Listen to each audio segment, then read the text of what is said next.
Okay okay ఒక నిమిషం, అది కరెక్టే, అది రాజ్యాంగం ప్రజాస్వామ్యం కల్పించిన హక్కులే కానీ ఒక నిమిషం ఉండండి ప్లీజ్.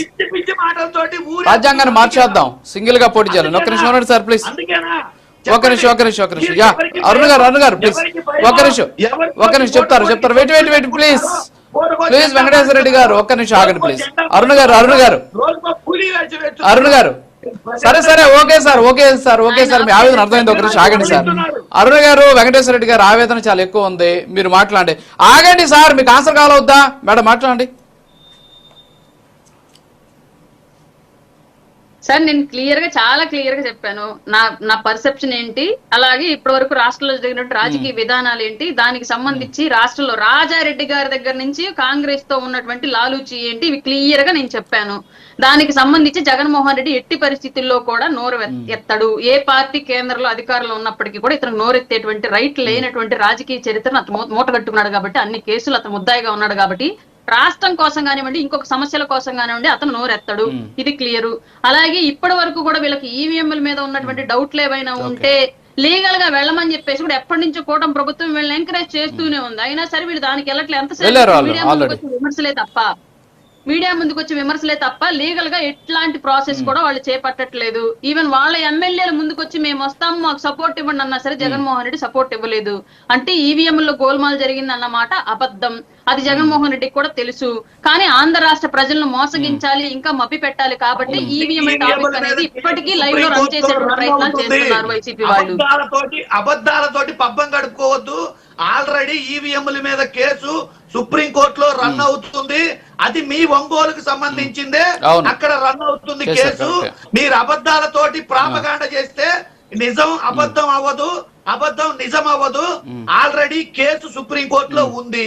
న్యాయస్థానాల్లో చెప్పాల్సిన విషయాల్ని విషయం లేక, న్యాయస్థానంలో సమాధానం చెప్పాల్సిన విషయాల్ని విషయం లేక బయట సామాజిక మాధ్యమాల్లో ప్రచారం చేసుకుంటుంది మీరు చెప్పాల్సింది న్యాయస్థానాల్లో సామాజిక మాధ్యమాల ఈవీఎంల గురించి, ఎలక్షన్ కమిషన్ గురించి వైసీపీ పార్టీ సార్, కూటమి కాదు, ఇప్పుడే కాదు, గతంలో కూటమి పార్టీలో ఉన్నటువంటి పార్టీలు ఓడుతున్నప్పుడు కూడా కూటమి పార్టీ ఈవీఎంలకు వ్యతిరేకంగా మాట్లాడలా. అప్పుడు కూడా ప్రజా అభిష్టం మేరకే వదిలేశారు. నిజంగానే ప్రజలు ఓట్లు వేశారు. అతను ఒక్కసారి ఒక్క ఛాన్స్ అని జగన్మోహన్ రెడ్డి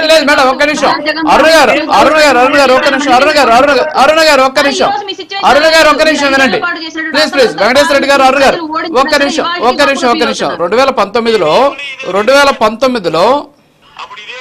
2019లో గెలిచినటువంటి సందర్భంలో కూటమి నుంచి కొన్ని అనుమానాలు వ్యక్తమైంది, ఎందుకంటే అన్ని సీట్లు వచ్చాయనేటువంటి దాని మీద. ఆ సందర్భంలో జగన్మోహన్ రెడ్డి గారు ఒక ప్రెస్ మీట్ పెట్టి మాట్లాడారు ఆయన గెలిచిన వెంటనే. ఒక్కసారి అది విన్న తర్వాత అరుణ్ గారు మీరు మాట్లాడండి ప్లీజ్.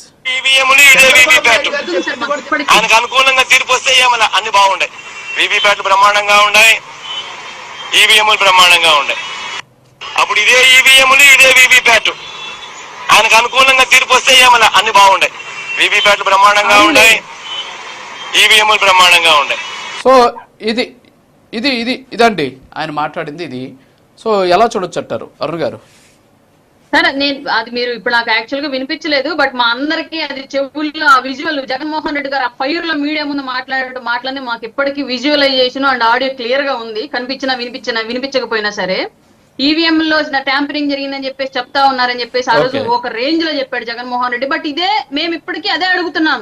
38 కేసుల్లో ముద్దాయిగా ఉన్న వ్యక్తికి ఎలాంటి ఈవీఎంల సహకారం లేకుండా 151 సీట్లు వచ్చినాయి అని చెప్పేసి అంత గర్వంగా చెప్పుకున్నటువంటి జగన్మోహన్ రెడ్డి, ప్రజలు ఓట్లు వేస్తే మీరు అవమానిస్తారని చెప్పేసి క్వశ్చన్ చేసినటువంటి జగన్మోహన్ రెడ్డి ఇవాళ ఎలాంటి నేర చరిత్ర లేనటువంటి కూటమి ప్రభుత్వం అధికారంలోకి వస్తే ఎందుకు నమ్మలేకపోతున్నారో మాకు అర్థం కాని విషయం సార్. ఆ రోజు మీకేమి ఈవీఎంలు ఎలాంటి ట్యాంపరింగ్ జరగలేదు, మీరు స్వచ్ఛందంగా గెలిచారు. బట్ ఇవాళ కూటమి గెలిస్తే భారతదేశంలో అత్యధిక క్రిమినల్ కేసులు ఉన్న ముఖ్యమంత్రుల జాబితాలో మన ఆంధ్రప్రదేశ్ ముఖ్యమంత్రి గారు 3వ స్థానంలో ఉన్నారు. ఎలాంటి క్రిమినల్ కేసులు లేని పార్టీ అని చెప్పేసి మీరు ముఖ్యమంత్రి మారారు ఇప్పుడు. అదే ఈ ముఖ్యమంత్రి ఏనమ్మా, ఈ ముఖ్యమంత్రి భారతదేశంలో క్రిమినల్ కేసులున్న లిస్టులో 3వ స్థానంలో ఉన్నారు మీ కూటమి ప్రభుత్వ ముఖ్యమంత్రి గారు. వంశీ గారు చెప్తారు దానికి ఆన్సర్, వంశీ గారు చెప్తారు. ఓకే వంశీ గారు అదేదో కొత్త అంశం చూడండి ఒకసారి, దాని గురించి చెప్పండి ప్లీజ్. చంద్రబాబు నాయుడు గారు కేసులు ఉన్నాయంట. అదే చూస్తారన్నా సార్.